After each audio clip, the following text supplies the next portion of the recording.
Drugs $multi-trillion ബിസിനസ്സാണത്. ദൈവത്തെയും ചെകുത്താനെയും ഒരേ സമയത്ത് സേവിക്കാൻ പറ്റില്ല എന്നുണ്ടല്ലോ. പണമാണ് ഇതിനൊക്കെ നിയന്ത്രിച്ചുകൊണ്ടിരിക്കുന്നത്. സ്വാധീനം എല്ലാ രംഗത്തും.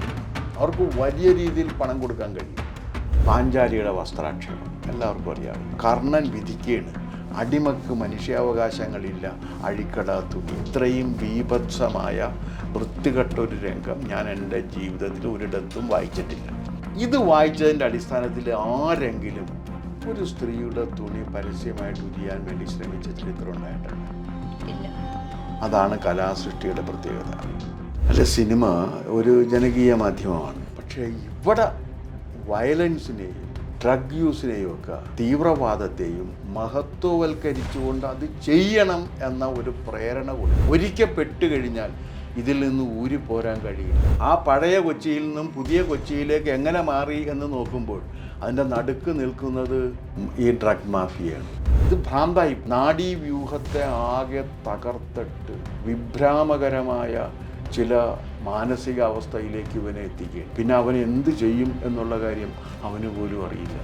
അത്ര മാരകമായ കാര്യത്തിനാണ് ഈ സിനിമാ മേഖലയിലും പോലീസിലും രാഷ്ട്രീയത്തിലും പ്രമുഖരായിട്ടുള്ള പലരും കൂട്ടുനിൽക്കുന്നത് എന്നുള്ളതാണ് മഹാകഷ്ടം.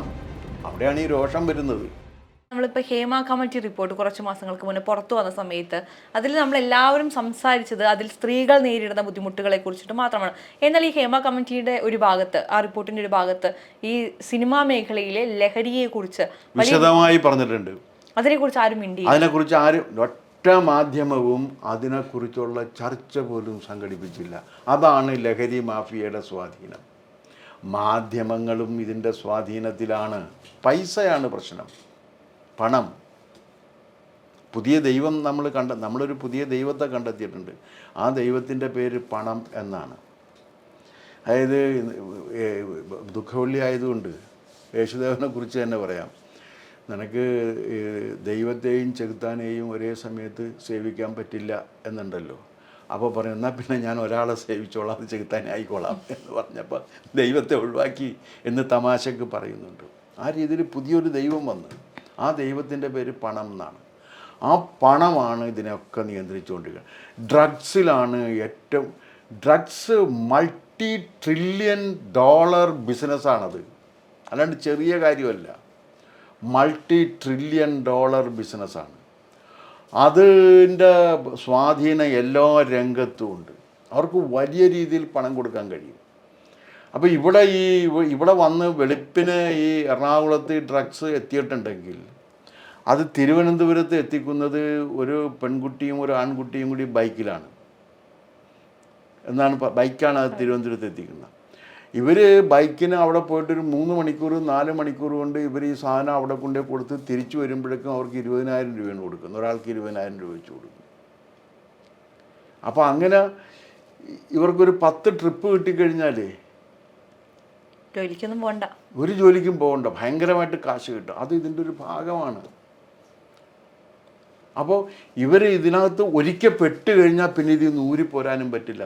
അത് I was A drug addict എന്ന് പറയുന്ന പുസ്തകത്തിൽ വിസ്തരിച്ച് പറയുന്നുണ്ട്. ഒരിക്കൽ പെട്ട് കഴിഞ്ഞാൽ ഇതിൽ നിന്ന് ഊരിപ്പോരാൻ കഴിയില്ല. ഇപ്പോൾ അഡിക്ഷൻ സെൻ്ററുകളൊക്കെ ഗവൺമെൻറ് തുടങ്ങിയിട്ടുണ്ട്, വിമുക്തി എന്നൊക്കെ പറഞ്ഞു. പക്ഷെ അതുകൊണ്ടൊന്നും കാര്യമാകുന്നില്ല. അതിൽ ചെന്ന് കിട്ടാനും ഇത് ഭ്രാന്തായി പോകും. നമ്മുടെ നാഡീവ്യൂഹത്തെ ആകെ തകർത്തിട്ട് വിഭ്രാമകരമായ ചില മാനസിക അവസ്ഥയിലേക്ക് ഇവനെ എത്തിക്കുകയാണ്. പിന്നെ അവൻ എന്ത് ചെയ്യും എന്നുള്ള കാര്യം അവന് പോലും അറിയില്ല. അത്ര മാരകമായ കാര്യത്തിനാണ് ഈ സിനിമാ മേഖലയിലും പോലീസിലും രാഷ്ട്രീയത്തിലും മാധ്യമങ്ങളിലും ഒക്കെ ഉള്ള പ്രമുഖരായിട്ടുള്ള പലരും കൂട്ടുനിൽക്കുന്നത് എന്നുള്ളതാണ് മഹാകഷ്ടം. അവിടെയാണ് ഈ രോഷം വരുന്നത്. അങ്ങ് പറയുന്ന ഈ മട്ടാഞ്ചേരി മാഫിയ അത് സംഘപരിവാറിൻ്റെ സൃഷ്ടിയാണെന്നാണ് ആഷിഖ് കപൂർ പറഞ്ഞത്. അല്ല, അതിപ്പോൾ അയാളെന്താ പറഞ്ഞതെന്ന് എനിക്കറിയില്ല. എന്തായാലും അങ്ങനെ ഒരു സംഭവം ഉണ്ട് എന്നുള്ള കാര്യം അവരാണല്ലോ കൊച്ചി പഴയ കൊച്ചിയല്ലെന്ന് പറയണത്. അതെ, കൊച്ചി പഴയ കൊച്ചിയല്ല എന്ന് പറയുന്നത് ഈ മാഫിയ സംഘമാണ്. കൊച്ചി പഴയ കൊച്ചി അല്ല എന്ന് പറയുന്നവർ ആ പഴയ കൊച്ചിയിൽ നിന്നും പുതിയ കൊച്ചിയിലേക്ക് എങ്ങനെ മാറി എന്ന് നോക്കുമ്പോൾ അതിൻ്റെ നടുക്ക് നിൽക്കുന്നത് ഈ ഡ്രഗ് മാഫിയയാണ്. ഇപ്പോൾ വരുന്ന ഈ സിനിമകളുണ്ടല്ലോ, ഇപ്പം നമ്മൾ കുറച്ചധികം കാലങ്ങളായി അല്ലെങ്കിൽ കുറച്ച് മാസങ്ങളായി ചർച്ച ചെയ്യുന്നുണ്ട് സിനിമകൾ എത്രത്തോളമാണ് ആളുകളെ ബാധിക്കുന്നത്. ഇപ്പോൾ മാർക്കോ എന്ന് പറഞ്ഞ സിനിമ വന്നപ്പോൾ വയലൻസ് അത് ആളുകളെ എത്രത്തോളം ബാധിക്കുന്നത് നമ്മൾ ചർച്ച ചെയ്തു. ഇപ്പോൾ നമുക്കറിയാം അത് കഴിഞ്ഞു. ഞാനൊരു ഉദാഹരണം പറയാം. കാരണം ഈ വയലൻസും ബീഭത്സം എന്നൊക്കെ നമ്മൾ പറയുന്ന ഒരു കാര്യം, അതൊക്കെ കലാസൃഷ്ടികളിൽ എല്ലായിടത്തും ഇല്ലേ എന്ന് ചോദിക്കും. ശരിയാണുണ്ട്. പക്ഷെ ഞാൻ ഒരു ഉദാഹരണം എടുക്കുകയാണ്. പാഞ്ചാലിയുടെ വസ്ത്രാക്ഷേപം എല്ലാവർക്കും അറിയാവുന്നതാണ്. രജസ്വലയും ഏകവസ്ത്രയുമായി അന്തഃപുരത്തിലിരിക്കുന്ന ഒരു സ്ത്രീയെ, അവൾ രാജ്ഞിയുമാണ്, രാജപത്നിയുമാണ്. അവൾ മുടിക്ക് കുത്തിപ്പിടിച്ച് വലിച്ചഴച്ച് കൊണ്ടുവന്നിട്ട് ഈ രാജസദസ്സിലേക്ക് എറിയാണ്. വ്യാസൻ പറഞ്ഞേക്കണാണ്, ഞാൻ പറഞ്ഞതല്ല, എറിയാണ്. അപ്പോൾ അവളിങ്ങനെ എഴുന്നേറ്റിട്ട് അവിടെ ഇരിക്കുന്ന പ്രമാണിമാർ, ഭീഷ്മർ, ദ്രോണർ, കൃപർ, കൃപാചാര്യർ തുടങ്ങിയിട്ടുള്ള പ്രമാണിമാർ, അന്നത്തെ ഇന്ത്യയിലെ മഹാരാജാക്കന്മാർ, അന്നത്തെ ഇന്ത്യയിലെ എല്ലാ കവികളും സാഹിത്യകാരന്മാരും, അവരൊക്കെ പ്രമാണിമാരൊക്കെ നിറഞ്ഞിരിക്കുന്ന രാജസദസ്സിലേക്കാണ് കൊണ്ടുവന്നിട്ട് എറിയുന്നത്. അപ്പോൾ ഈ സ്ത്രീ എഴുന്നേറ്റിട്ട് അവൾ ചോദിക്കുന്നുണ്ട്, എനിക്ക് നീതി കിട്ടണം. അപ്പോൾ അവസാനം പറഞ്ഞിട്ട്, അപ്പോൾ ഇവൾ നിയമപരമായിട്ടുള്ള ചോദ്യങ്ങളാണ് ചോദിക്കുന്നത്. കാരണം ഭർത്താവ് അടിമയാക്കപ്പെട്ട് കഴിഞ്ഞാൽ അയാൾക്കൊന്നുമില്ല. ഒന്നുമില്ലാത്ത ഒരാൾക്ക് എങ്ങനെ അയാളുടെ ഭാര്യ ഉണ്ടെന്ന് പറയാൻ കഴിയും? അപ്പോൾ ഭാര്യയെ കൊടുക്കുക. ഇങ്ങനെ നിയമപ്രശ്നങ്ങളൊക്കെ ഉന്നയിച്ച് കഴിഞ്ഞിട്ട് അവസാനം ചോദിക്കുന്ന ഒരു ചോദ്യമുണ്ട്, ഒരു മനുഷ്യ സ്ത്രീ എന്ന നിലക്ക് എനിക്ക് മനുഷ്യാവകാശങ്ങളില്ലേ? ആ രംഗമൊക്കെ നമുക്കിങ്ങനെ നമ്മൾ വിറച്ചുകൊണ്ട് അതൊക്കെ വായിക്കാൻ പറ്റുള്ളൂ. അപ്പോൾ കുട്ടിക്കൃഷ്ണമാരാരുടെ പ്രിയ കഥാപാത്രം ആയിട്ടുള്ള, ഇവിടെ ഒരുപാട് പേർക്ക് പ്രിയങ്കരനായിട്ടുള്ള കർണനാണ് ബുദ്ധി കേന്ദ്രം. ഈ ദുര്യോധനൻ മണ്ടനാണ്, ആൾക്ക് കാര്യങ്ങളൊന്നും അറിയില്ല. എല്ലാ കാര്യങ്ങളിലും തീരുമാനം എടുക്കുന്നത് കർണനാണ്. കുബുദ്ധി കേന്ദ്രം ശകുനിയുമാണ്. അപ്പോൾ കർണനോട് ഇങ്ങനെ ഇയാൾ ചോദിക്കും, ഈ മനുഷ്യാവകാശത്തിൻ്റെ പ്രശ്നം വന്നല്ല. അപ്പോൾ കർണൻ വിധിക്കുകയാണ്, അടിമക്ക് മനുഷ്യാവകാശങ്ങളില്ല, അഴിക്കട തുണി. ഇത്രയും ബീഭത്സമായ വൃത്തികെട്ടൊരു രംഗം ഞാൻ എൻ്റെ ജീവിതത്തിൽ ഒരിടത്തും വായിച്ചിട്ടില്ല. ഞാൻ ഒന്ന് ചോദിക്കട്ടെ, ഇത് വായിച്ചിട്ടുള്ള ഒരുപാട് പേരുണ്ട്, മനസ്സിലാക്കിയിട്ടുള്ള, അത് പിന്നെ ഒരുപാട് കലാരൂപങ്ങളിൽ പ്രത്യക്ഷപ്പെട്ടിട്ടുണ്ട്. ഇന്നും നമുക്കത് ബാലയടക്കം ഇത് വായിച്ചതിൻ്റെ അടിസ്ഥാനത്തിൽ ആരെങ്കിലും ഒരു സ്ത്രീയുടെ തുണി പരസ്യമായിട്ട് ഉരിയാൻ വേണ്ടി ശ്രമിച്ച ചരിത്രം ഉണ്ടായിട്ടുണ്ടോ? ഇല്ല. അതാണ് കലാസൃഷ്ടിയുടെ പ്രത്യേകത, അതാണ് കലാസൃഷ്ടിയുടെ സവിശേഷത. അതിനോട് ഇത് തെറ്റാണ് എന്ന ബോധ്യം ഉണ്ടാക്കിയാണ്. മനുഷ്യ സ്വഭാവത്തിൽ ഇത്തരത്തിലുള്ള വൈകല്യങ്ങൾ വരാം, ആ വൈകല്യങ്ങൾ തെറ്റാണ് എന്നുള്ള ബോധ്യം ഉണ്ടാക്കിയാണ്. പക്ഷേ ഇവിടെ വയലൻസിനെയും ഡ്രഗ് യൂസിനെയും ഒക്കെ, തീവ്രവാദത്തെയും മഹത്വവൽക്കരിച്ചുകൊണ്ട് അത് ചെയ്യണം എന്ന ഒരു പ്രേരണ കൊടുക്കുകയാണ്. ഇതാണ് വ്യത്യാസം.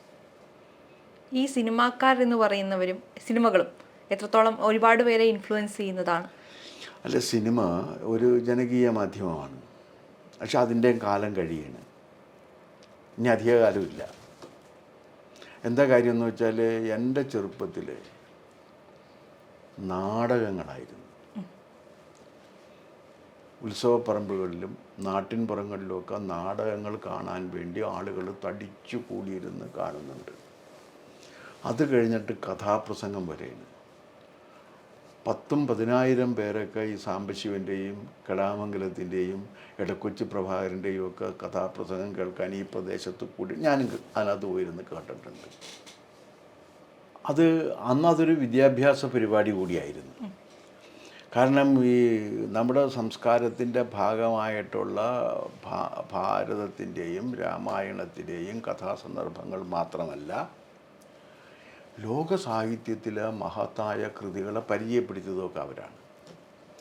അത് കഴിഞ്ഞിട്ടാണ് സിനിമ വരുന്നത്. സിനിമ വന്നതോടുകൂടി ഏറ്റവും വലിയ പോപ്പുലർ മീഡിയം അതായി മാറി. സിനിമയുടെ പോപ്പുലാരിറ്റി വന്നത് എങ്ങനെയാണെന്നറിയാമോ?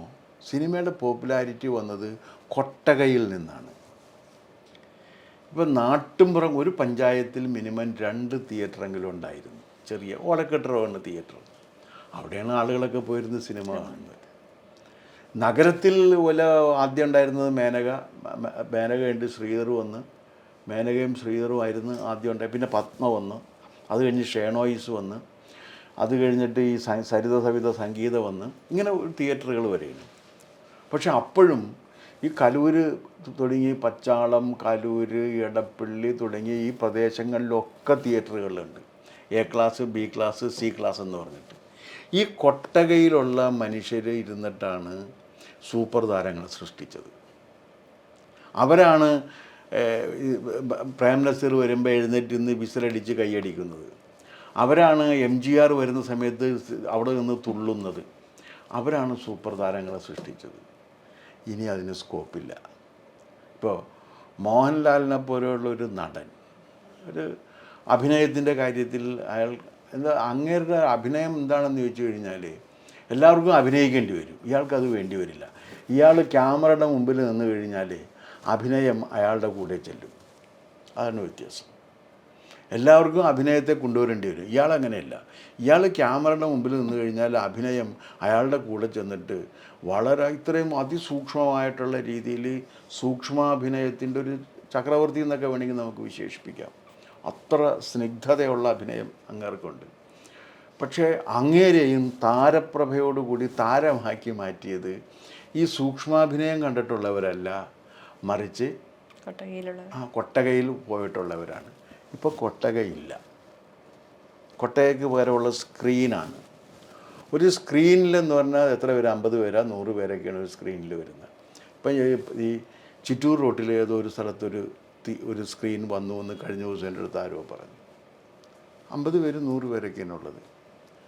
അത് പോകണം എന്നുണ്ടെങ്കിൽ, ഒരു കുടുംബവുമായിട്ട് പോകണം എന്നുണ്ടെങ്കിൽ 5000 രൂപയില്ലാതെ ഒരു സ്ക്രീനിൽ പോയിട്ട് ഭാര്യയും 2 മക്കളും കൂടി പോയി സിനിമയും കണ്ട് വരാൻ പറ്റില്ല. ഒരു സോഡ കുടിക്കണമെന്നുണ്ടെങ്കിൽ മറ്റേ എയർപോർട്ടിൽ കൊടുക്കുന്ന കാശ് കൊടുക്കേണ്ടി വരും. പിന്നെ എന്തോ ഒരു സാധനം കുറിക്കാൻ വേണ്ടി പോപ്കോൺ, അത് അവർ തരും, അതിനും കാശ് കൊടുക്കേണ്ടി വരും. ഇടയ്ക്കൊരു കാപ്പി കഴിക്കണമെന്നുണ്ടെങ്കിൽ അതോടുകൂടി അവൻ മുടിഞ്ഞു പോകും. അപ്പോൾ അത് ഇങ്ങനത്തെ ഒരു രീതിയിൽ വന്ന് അവരാരും താരങ്ങളെ സൃഷ്ടിക്കില്ല. പിന്നെ സിനിമ മനുഷ്യൻ കണ്ടിരുന്നത് എന്തിനു വേണ്ടിയിട്ടായിരുന്നു? വിനോദത്തിന് വേണ്ടി. ഒന്ന് പാട്ട് കേൾക്കാൻ, രണ്ടാമത്തെ കാര്യം ഹാസ്യം, അതിനേക്കാൾ എല്ലാം ഉപരി കഥയറിയാൻ. ഞങ്ങളുടെയൊക്കെ ചെറുപ്പത്തിലെ നാട്ടിൻപുറത്ത് നോട്ടീസ് വരും, കഥ ഇതുവരെ എന്നെഴുതിയേക്കും, എന്നിട്ട് ശേഷം വെള്ളിത്തിരയിൽ എന്ന് കാണും. അപ്പോൾ അവൻ കഥയുടെ തുടക്കം, ഈ കഥ തുടങ്ങുന്നതിന് മുൻപുള്ളൊരവസ്ഥയുണ്ട്. അതാണ് ഈ കഥ ഇതുവരെ എന്ന് പറയുന്നത്. ഇതുവരെ വന്നിട്ട് ബാക്കിയുള്ളതാണ് സ്ക്രീനിൽ. ശേഷം വെള്ളിത്തിരയിൽ അല്ലെങ്കിൽ ശേഷം സ്ക്രീനിൽ എന്ന് പറഞ്ഞിട്ട് ഈ ശേഷം കാണാൻ വേണ്ടിയിട്ടാണ് പോകുന്നത്. കഥ ഇതെങ്ങനെ പോയി പര്യവസാനിക്കുമെന്ന് കരുതാൻ വേണ്ടിയിട്ടാണ് പോകുന്നത്. അപ്പോൾ അതിൽ ഈ കാലത്ത് ഞാൻ ഓർക്കുന്നൊരു കാര്യം എന്ന് വെച്ച് കഴിഞ്ഞാൽ, വിട്ടലാചാരി എന്ന് പറയുന്ന ഒരു തെലുങ്ക് കക്ഷിയുണ്ടായിരുന്നു, സിനിമക്കാരൻ. അദ്ദേഹം ഈ ഭൂതപ്രേത പിശാചുക്കളുടെ സിനിമകളാണ് എടുക്കാറുള്ളത്. അപ്പോൾ ഇത് നായകനെ പുള്ളി ഒരു മന്ത്രവാദിനെ വെച്ചിട്ടുണ്ടാകും. ആ മന്ത്രവാദിനെ അവിടെ ഇരുന്നുകൊണ്ട് ഹൂ എന്ന് കാണിക്കുന്ന സമയത്ത് നായകൻ ഒരു പട്ടിയായിട്ട് മാറും. പിന്നെ ഈ സിനിമയിൽ മുഴുവൻ ഈ പട്ടിയാണ് പോകുന്നത്. പട്ടി പോകുമ്പോൾ നായകൻ പോകുന്നതായിട്ട് നമ്മൾ സങ്കല്പിക്കും. അവസാനമാണ് നായകൻ വരുന്നത്. ഇപ്പം ഇങ്ങനത്തെ ഒരു അവസ്ഥ ഉണ്ടായിരുന്നു. പക്ഷെ കഥ, അപ്പോൾ നാട്ടിൻപുറത്തൊക്കെ പറയുമായിരുന്നു, അത് കഴിഞ്ഞാൽ പിന്നെ ആ കഥ കൊണ്ടുപോകുന്നത് പട്ടിയാണെന്ന് പറയും. കഥ കൊണ്ടുപോകുന്നതേ, അങ്ങനെ ഈ കഥയെ കൊണ്ടുപോയി ഒരു സ്ഥലത്ത് എത്തിക്കുന്നത് വരെ കാണാൻ. ഇപ്പം ഇതിനൊന്നിനും സിനിമയില്ല. പാട്ട് അസ്തമിച്ചു കഴിഞ്ഞു. മലയാള സിനിമയിലെന്നല്ല, കേരളത്തിൽ ഏറ്റവും കൂടുതൽ ജീനിയസുകൾ ഉണ്ടാക്കുന്ന ഒരു രംഗം മലയാള സിനിമാ സംഗീതമാണ്. അത് രാഘവൻ മാഷായാലും ബാബുരാജായാലും ദക്ഷിണാമൂർത്തി ആയാലും ദേവരായൻ മാഷായാലും അർജുനൻ മാഷായാലും ഇവരൊക്കെ എന്ന് പറഞ്ഞാൽ ആ രംഗത്തും മഹാപ്രതിഭകളായിരുന്നു. അവരുണ്ടാക്കിയ പാട്ടുകളാണ് ഇന്ന് നിലനിൽക്കുന്നത്. 8 വയസ്സുള്ള കുട്ടിയും 3 വയസ്സുള്ള കുട്ടിയും വന്ന് പാടുന്നത് ആരുടെ പാട്ടുകളാണ്? ഇവരുടെ പാട്ടുകളാണ്. ആ പാട്ട് ഇല്ല. പക്ഷെ അവർക്ക് ഇത്ര പ്രതിഭാശാലികളായ സംഗീതജ്ഞർക്ക് വലിയ കവിത്വമുള്ള പാട്ടെഴുത്തുകാരുണ്ടായിരുന്നു. ഇപ്പോൾ ഈ ഭാസ്കരൻ മാഷ് ഇപ്പോൾ താന്നിയൂർ അമ്പലത്തിൽ കഴകക്കാരനെ പോലെ താമരമാലയുമായി അന്തി എത്തുമ്പോൾ എന്ന് പറയുമ്പോൾ, ഞാൻ ഈ താന്നിയൂർ അമ്പലം ഉണ്ടോ എന്ന് അന്വേഷിച്ച് പോയിട്ടുണ്ട്. അങ്ങനെ ഒരു അമ്പലവും ഇല്ല, ഒരു സ്ഥലവുമില്ല. പക്ഷേ അത് കേൾക്കുമ്പോൾ ഞാൻ മലബാറിലുള്ളവരോടൊക്കെ ചോദിക്കും, പാലക്കാട് ആ പ്രദേശത്ത് ആണ്, ഞാൻ ചോദിക്കും അവിടെ ഈ താന്നിയൂർ അവിടെ ഒരു അമ്പലം, അവിടുത്തെ ഈ കഴകക്കാരന് താമരമാല കൊടുക്കുന്ന കഴകക്കാരനുണ്ട്. കാരണം ഇത് കേട്ടിട്ട് ഇത് ശരിയാണെന്ന് ഞാനൊക്കെ വിശ്വസിച്ചിരുന്നു. പ്രസിദ്ധമായ ഭാസ്കരൻ മാഷ രാഘവൻ മാഷ് സംഗീതം ചെയ്തേക്കുന്ന ആ പാട്ട് എന്താണ്, ആ പാട്ട് വളരെ പ്രസിദ്ധമാണ്, ജാനകിയമ്മ പാടിയേക്കുന്ന പാട്ട്. ഇതുണ്ട്. ഇന്നിപ്പോൾ അതൊന്നുമില്ല. അപ്പോൾ സംഗീതം ഇപ്പോൾ കേൾക്കുന്നില്ല. സംഗീതം കേൾക്കുന്നത് റിയാലിറ്റി ഷോയിലാണ്. ഹാസ്യം ജനങ്ങൾ കേൾക്കുന്നത് ഹാസ്യ കലാപരിപാടിയിലാണ്. അതിലൊരുപാട് മിടുക്കന്മാരായ കലാകാരന്മാർ വരുന്നുണ്ട്.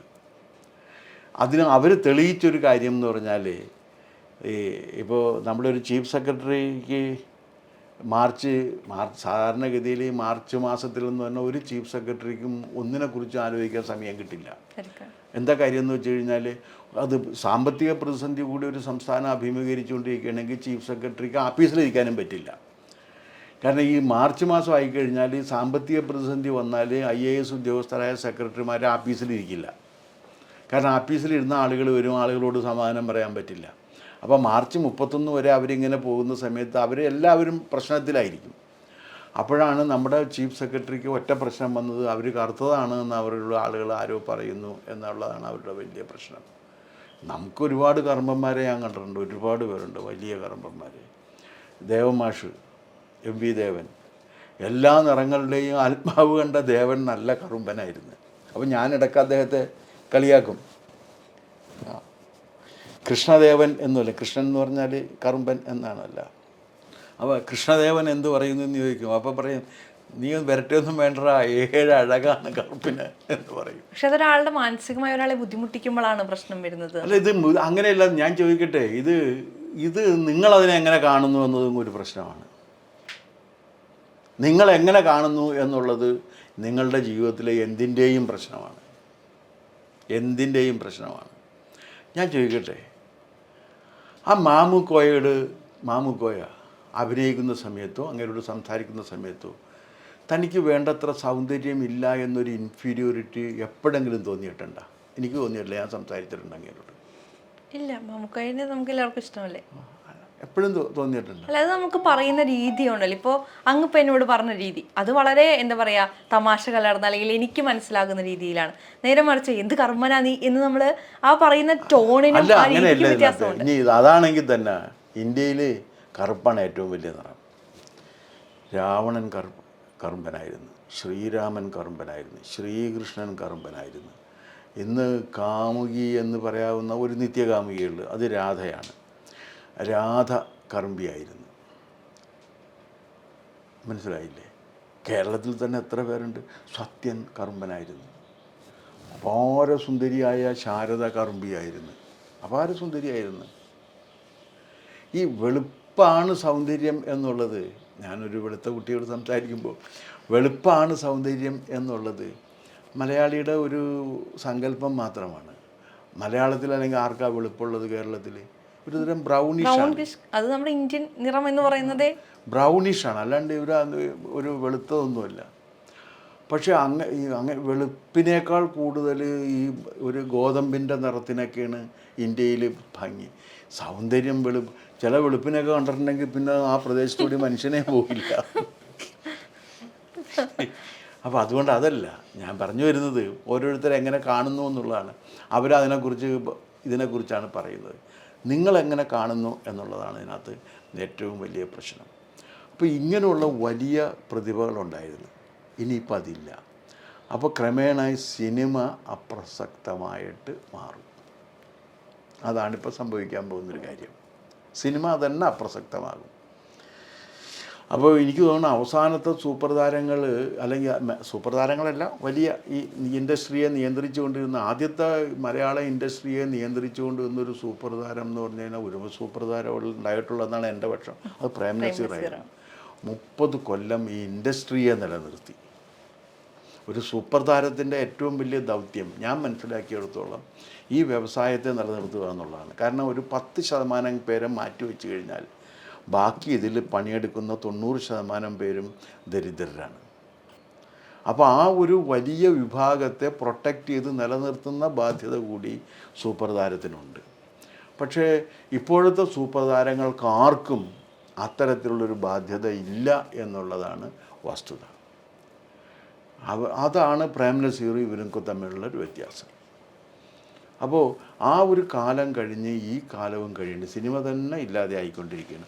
ആ സിനിമ ഇല്ലാതെ ആകുന്ന സന്ദർഭത്തിൽ അതിനെ ഗ്രഹിച്ച ഏറ്റവും വലിയ ക്യാൻസർ എന്ന് പറയാവുന്നത് ഈ ഡ്രഗിൻ്റെ സ്വാധീനമാണ്.